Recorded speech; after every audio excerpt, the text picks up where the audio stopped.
it seems to me like the logical thing to do is say, go and work with your doctor who knows what your particular circumstances are and can recommend the best course of action for the government instead to snatch the authority and begin to dictate to people what they should do makes very little sense. And particularly when you're dealing with the most important thing you have, which is your health. And if they can mandate about your health, they can mandate about anything. You're opening Pandora's box.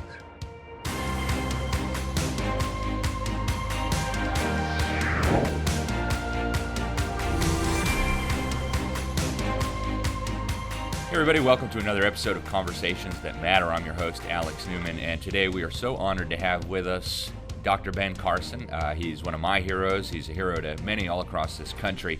We could spend our whole 30 minutes going through his biography. We won't do that, but I do want to point out a couple of highlights here.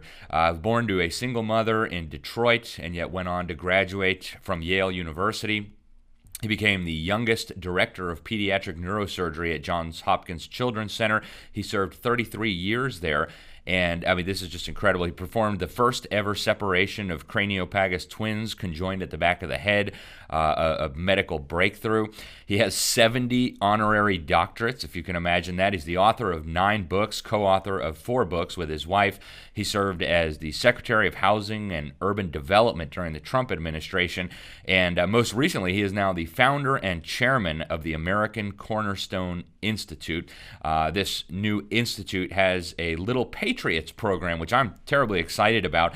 And so, Dr. Carson, I'd like to start there. Would you tell us about the American Cornerstone Institute and also the book you guys are about to release now, Why America Matters, for the Little Patriots program?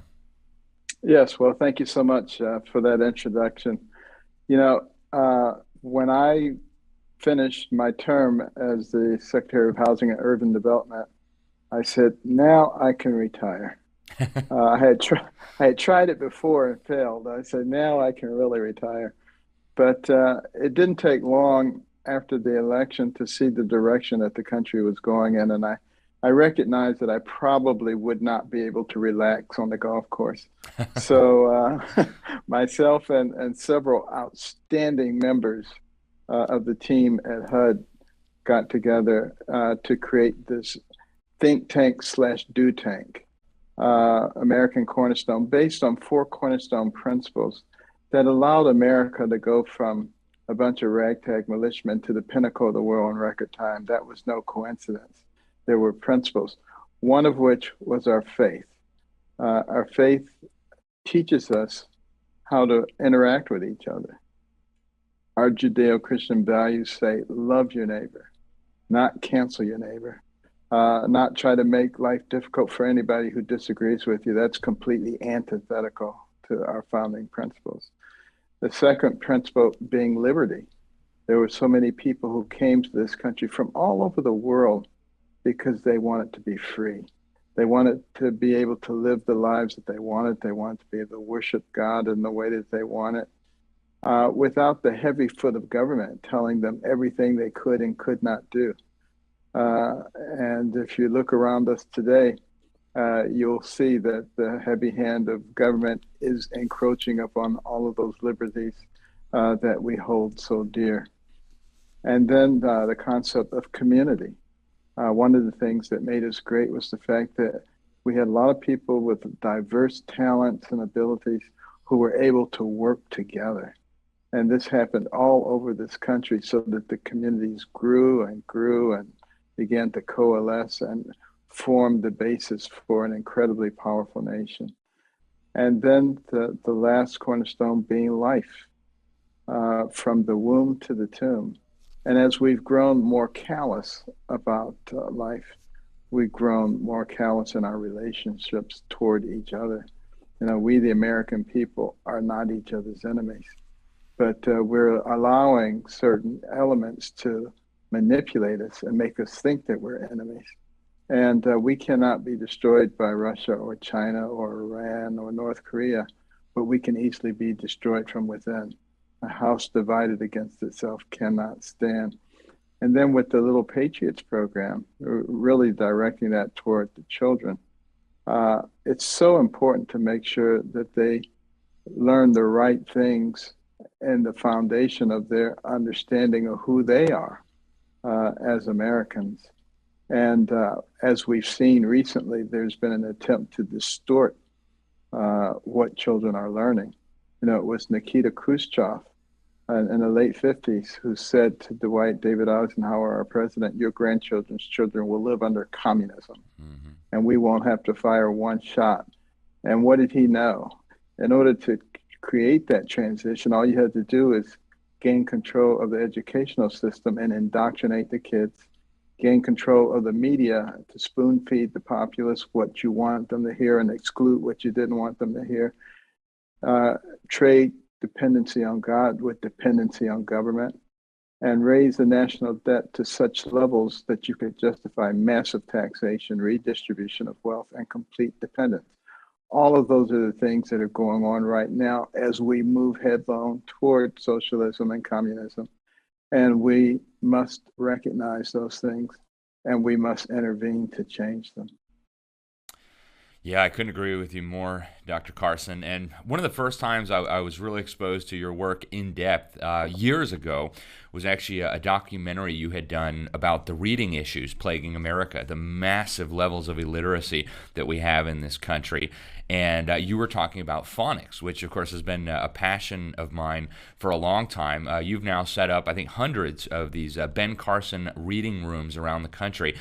Tell us about, your book, Why America Matters. I can't wait to get copies for my kids, and I hope everybody else will get some too, because I agree with you, this information is critical. But we need our kids to be able to read the books and to be able to read other material. So tell us about phonics. Why did you get involved in this debate over reading methods of teaching so many years ago? Well, because looking at the data, which I think is so critical and something that we don't seem to do very much of anymore, and that's how I get into all these controversies about, vaccines and stuff like that, because we don't actually allow the evidence to guide what we're doing.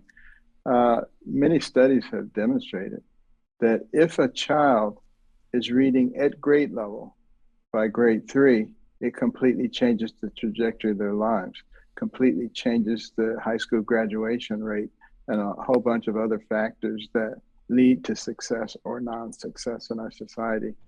And therefore, that's why we started putting up the reading rooms. We're planning to have the 250th opened very soon. Wow. And they're all over the country. We particularly target Title I schools, where a lot of kids come from homes that don't have a lot of books, and they don't have access to a lot of books.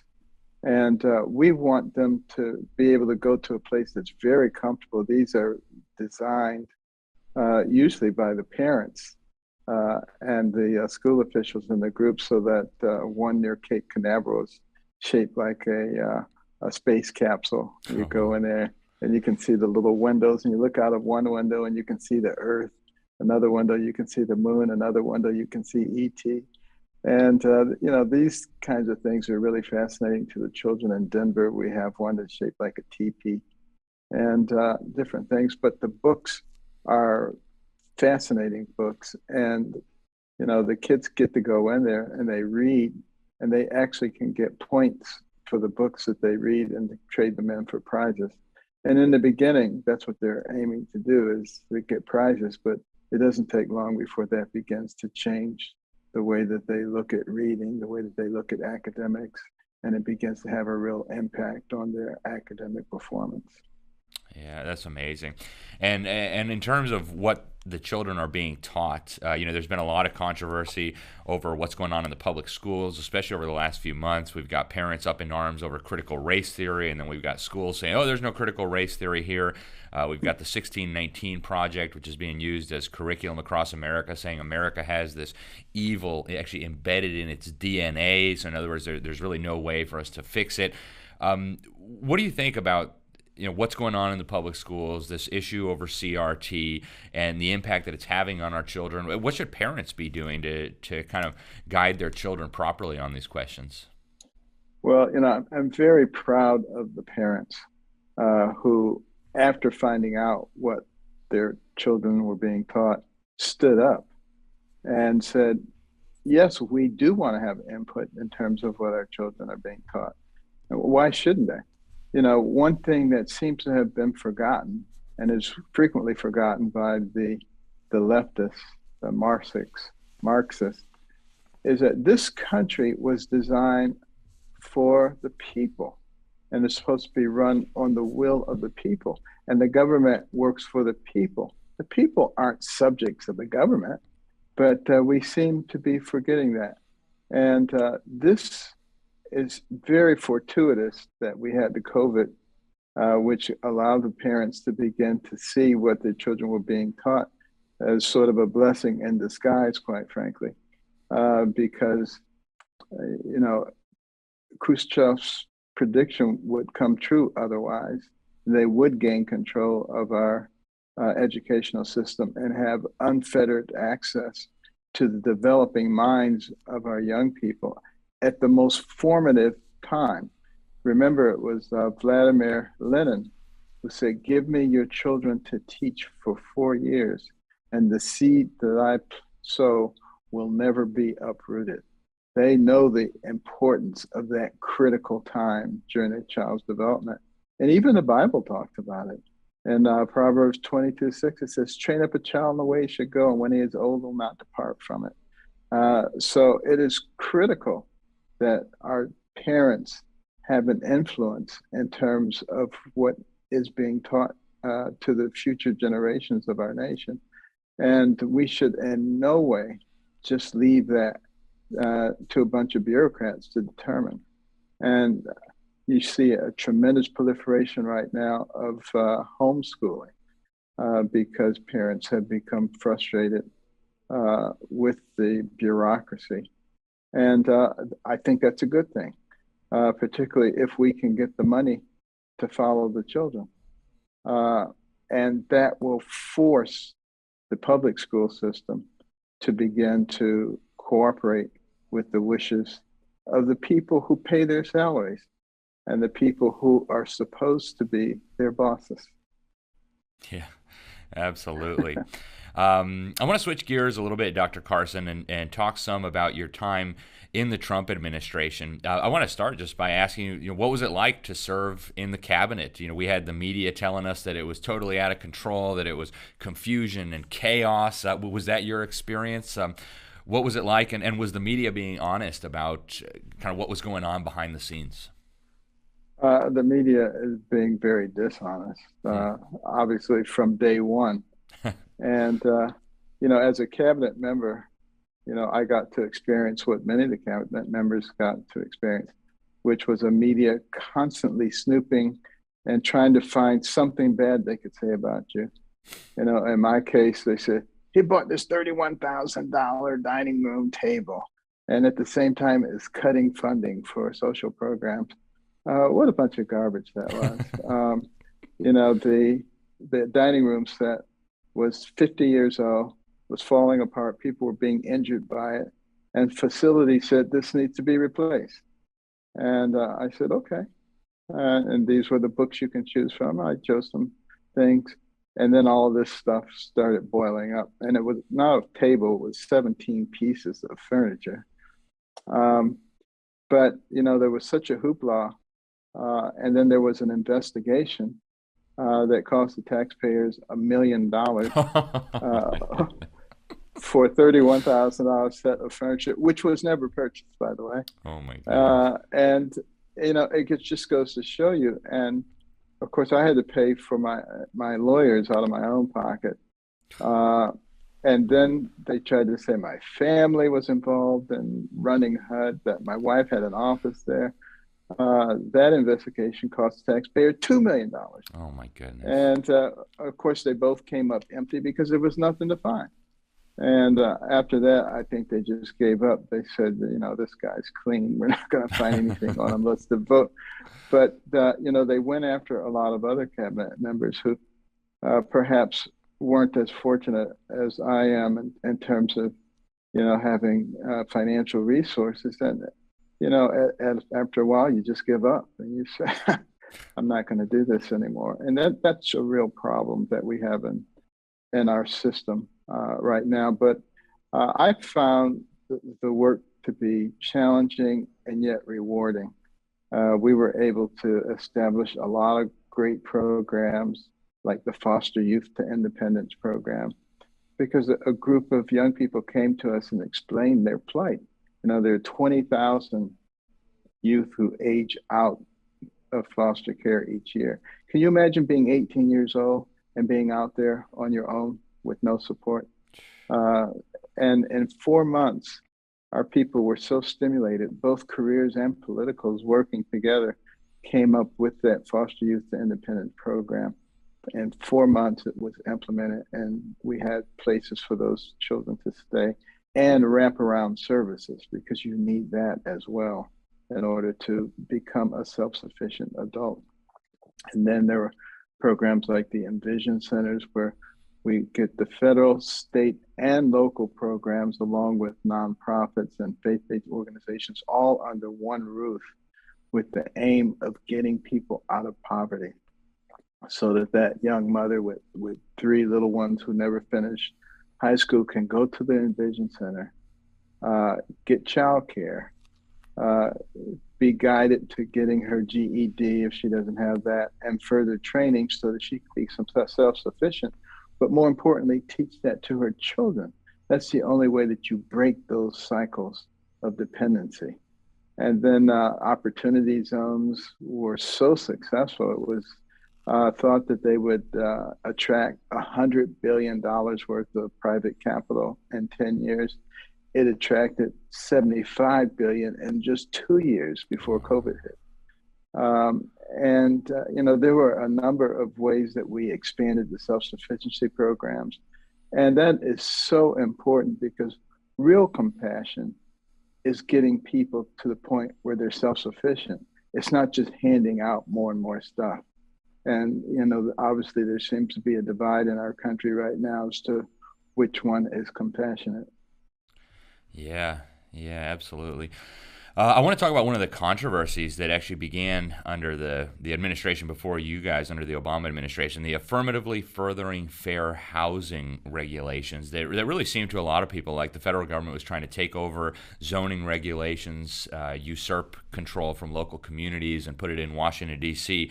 And you worked to roll that back. Tell us about it, and why do you think there was this effort, and what was dangerous about it, and how do you think we should proceed on this? Should local communities continue to control their own zoning, or should that be something that Washington takes over? Well, I think the things that work the best are when federal, state, and local work together. Again, along with the community organizations, the clergy in the area. And those were the ones that I saw that work the best. And it doesn't mean that you build a big apartment complex in the middle of a neighborhood of single family housing. Usually in that area, you can find an area that people agree on that's not in the middle of a bunch of single family homes, where you can build beautiful mixed income, mixed purpose things that have grocery stores and other support mechanisms near there, without disturbing, the character of the neighborhood. And, some people say, yeah, but, that's racist. What they don't know is that when you look at suburbia today, 32% of suburbia is non-white. So, a big transition has already occurred naturally. You don't need to be doing social engineering, but you do need to provide support, and you need to, provide certain information and counseling. And when people are able to work together on that, it really solves the problem. What we tend to do, because we're being manipulated, is get into our respective corners and fire hand grenades at each other rather than sitting down with the facts and using those to create well-functioning neighborhoods that work for everyone. Yeah. And obviously one of the huge issues that began under the previous administration and has now intensified under the current one is the COVID and the government's response to COVID. I think the Trump administration took a much more hands-off approach, and now we see mandates. We see the vaccine mandates. We now see them rolling it out to children as young as 5 years old. What are your thoughts about the government's response to COVID, going back to the Trump administration and then proceeding all the way up to today with the mandates on employers to force these injections on people, and then the move to vaccinate little children? Do you think that's a wise policy response? Well, there's no question that Operation Warp Speed was successful in saving millions of lives and getting people to work together who usually are rivals. It was a major advance, and you can't take away credit for that. However, what we perhaps failed to recognize is that it was experimental. And even though it did work and it saved a lot of lives, it still is experimental. We still don't know what the long-term impact of these vaccines are.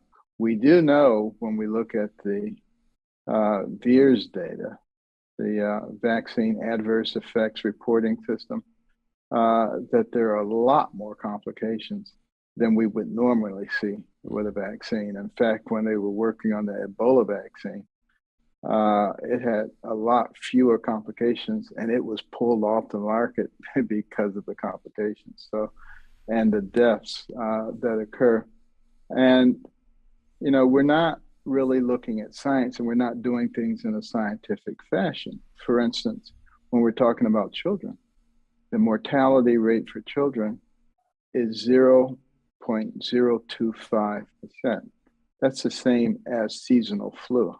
And we don't do all these things every year for seasonal flu. So why would we be doing those? And now we're talking about, getting the children vaccinated.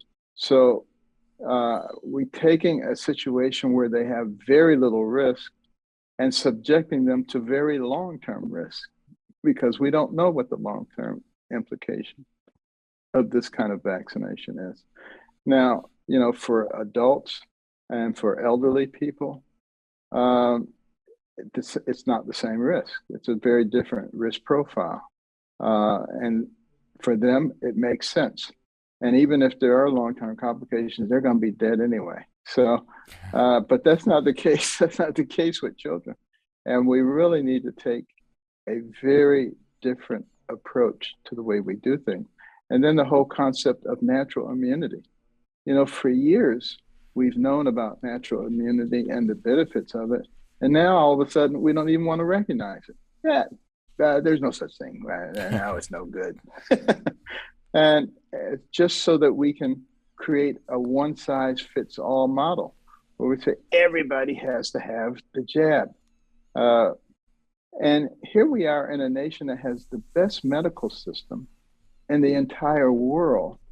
It seems to me like the logical thing to do is say, go and work with your doctor who knows what your particular circumstances are and can recommend the best course of action. For the government, instead to snatch the authority and begin to dictate to people what they should do, makes very little sense. And particularly when you're dealing with the most important thing you have, which is your health. And if they can mandate about your health, they can mandate about anything. You're opening Pandora's box. Yep, it is unprecedented, I think, in American history. It's pretty amazing. I want to switch gears again to going forward. You talked about the division that's been cropping up in our country, and I think it's pretty apparent now to everyone. People see it in their own families. Thanksgiving coming up, and there's going to be no doubt many heated discussions around the table.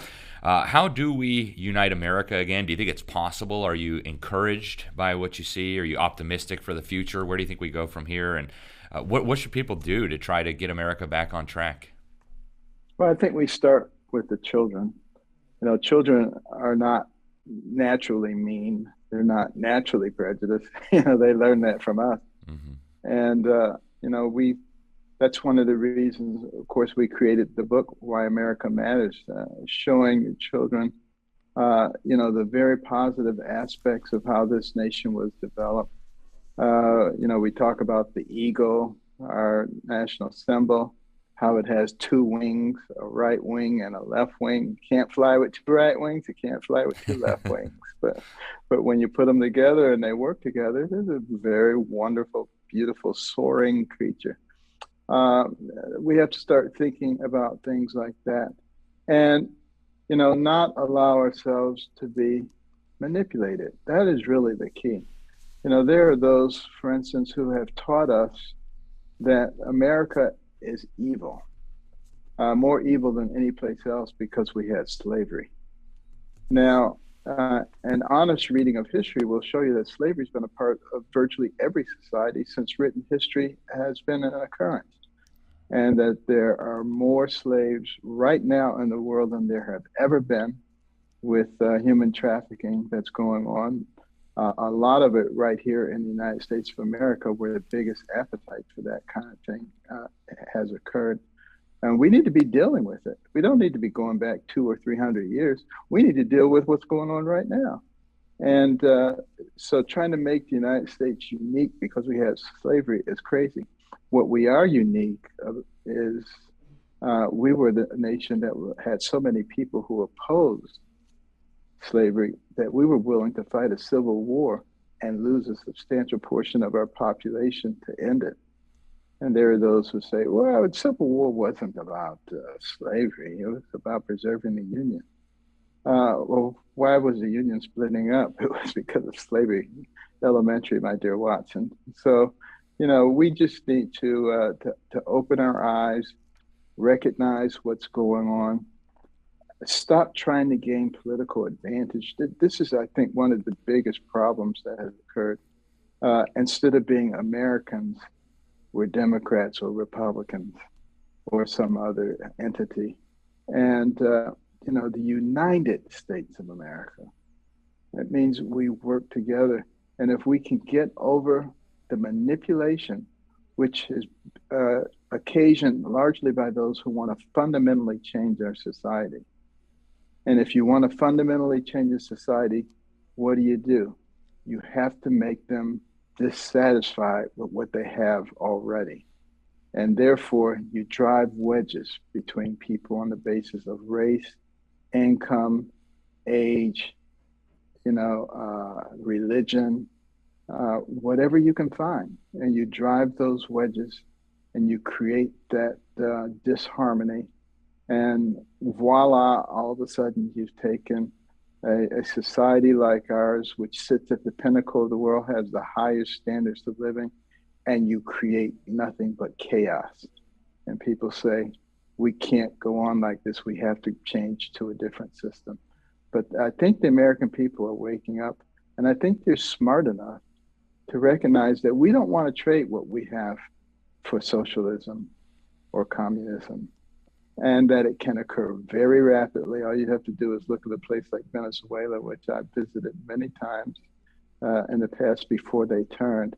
And it was a lovely place, beautiful museums and resorts and hotels and shopping areas. The biggest controversy there that the people were always engaged in was whether or not they were the most beautiful people in the world. That was it.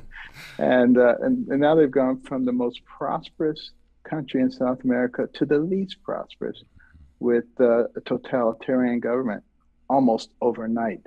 And if you don't think that can happen in this country, you just look at what's going on. You pick a group, you say they're the evil ones, they're causing all the problems. That's exactly what Marxists always do. And then you begin to persecute them, restrict them, and it goes on from there. We cannot allow that to happen in America. Yeah, I couldn't agree more with you, Dr. Carson. And my last question here before I ask you for your website and everything, we've seen faith increasingly driven out of the public square. We see courts trying to get God out of everything. And yet you've said many times that faith is fundamental to the American story. What's going on here? Do we need to make faith central in our country again? Our motto, "In God We Trust," even that has now come under question. What should be the proper relationship between faith and the American experience, and how can we restore that? Well, faith goes hand in hand with liberty and giving people the ability to exercise their faith the way they want. Uh, Atheism is a type of faith. If you want to be an atheist, that's fine. I don't have any problem with that. But, don't bother people who have faith in God and want to live according to godly principles of loving your neighbor, of caring about the poor, of developing your God-given talents to the utmost so that you become valuable to the people around you, of having values and principles that govern your life. Let those people live their life. You live your life. That's what America is all about. That's what we must emphasize. And this intolerance toward people who don't believe the way you do, whatever your belief is completely un-American. Yeah, Dr. Carson, you are just an inspiration to so many millions of Americans. And how can people get the book? How can people get involved? Where do we find the American Cornerstone Institute? What's the website? And what would you recommend to people? I would say please visit our website, americancornerstone.org. There's a lot of information on there. There are op-eds, there are television interviews, conversation series, ways that adults can become much more familiar with our Constitution and our founding documents. And then there's littlepatriotslearning.com, where there are free lessons, K through 5, curriculum that teaches the children the true history of our nation. Warts and all, we don't try to hide anything, but put it in the proper perspective, interactive teaching series, which kids absolutely love. And I recommend it for adults too, because not all of us know our history very well. And this is a really fun way to get to know it, particularly teaching it to your children at home and your grandchildren. Well, Dr. Carson, I want to thank you so much for all that you've done for our country. Thank you so much for joining us and sharing your insight. And we can't tell you how much we appreciate it. God bless you, and hopefully we'll catch up with you soon.